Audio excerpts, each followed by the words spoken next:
की कहियो भैया, जब तू केस उस बनबल है जो कोनो सैलून में जेबहो तो सैलून के पास पहुंचबह कि सैलून वाला कहतो की भैया की बनेबै।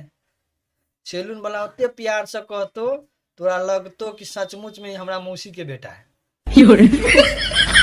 तोरा कहीं फील नहीं हुआ देतो और बैठ जबहो दाढ़ी केस बनेबहो, दाढ़ी केस बना देतो।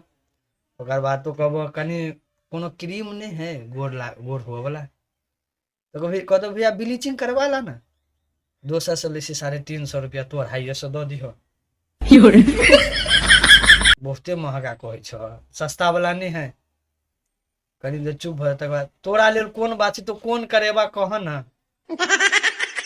बस कोनो क्रीम लेतो फटाफट मारतो लगा देतो तो कारी झागोर भ जबो। लेकिन तैयो ये कोशिश करतो तोरा गोर हुआ के, लेकिन तोहर मजाल हो कि तो गोर भ जबा। तकर बाद लास्ट में तोरा तो आब लेकिन लगी छै स्मार्ट। लेकिन सच में कहै छौ भैया, जेहने कारी छ तेहने कारी रह जेबा।